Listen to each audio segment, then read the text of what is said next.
संजय गांधी निराधार व दिव्यांग लाभार्थ्यांसाठी आनंदाची बातमी म्हणजे संजय गांधी निराधार या लाभार्थ्यांना आणि दिव्यांग लाभार्थ्यांसाठी निधी वितरणासाठी हा महत्त्वाचा जी.आर.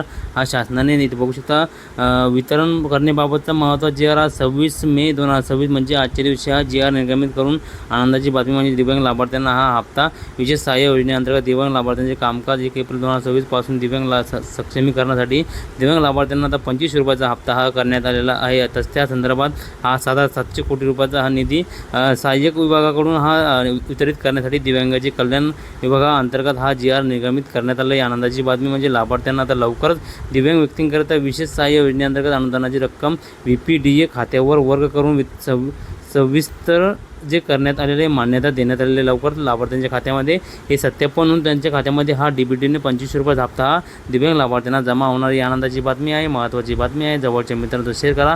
हे जी.आरची माहिती मी जी.आरचं अपडेट जे आहे जी.आरची PDF मी आपल्या व्हिडिओच्या डिस्क्रिप्शनमध्ये देणार. त्या ठिकाणी जाऊन तुम्ही जी.आर. डाउनलोड करून संपूर्ण जी.आरमधील माहिती घेऊ शकता. ही महत्त्वाची बातमी आहे. जवळचे जे मित्र आहे मित्रांनो त्यासाठी त्यांना शेअर करा मित्रांनो, कारण की हे लाभ वितरणासाठी हे महत्त्वाचा जी.आर. जो आहे विशेष सहाय्य विभागाने हा योजनेअंतर्गत दिव्यांग लाभार्थ्यांसाठी महत्त्वाचा निधी वितरण काम करण्याबाबतचा महत्त्वाचा जी.आर. हा निर्गमित करून 26 एप्रिल या दिवशी हा आजच्या तारखेला म्हणजे 2 ते 3 दिवसांमध्ये सर्व पात्र लाभार्थ्यांच्या खात्यामध्ये DBTने प्रणालीद्वारे हे 25 रुपयाचा हप्ता जमा होणार ही महत्त्वाची बातमी आहे. मित्रांनो चॅनलवर नवीन आला असेल चॅनल सबस्क्राईब करून ठेवा जेणेकरून तुम्हाला महत्त्वाचे अपडेट वेळोवेळी मिळत राहील. धन्यवाद. जय हिंद महाराष्ट्र.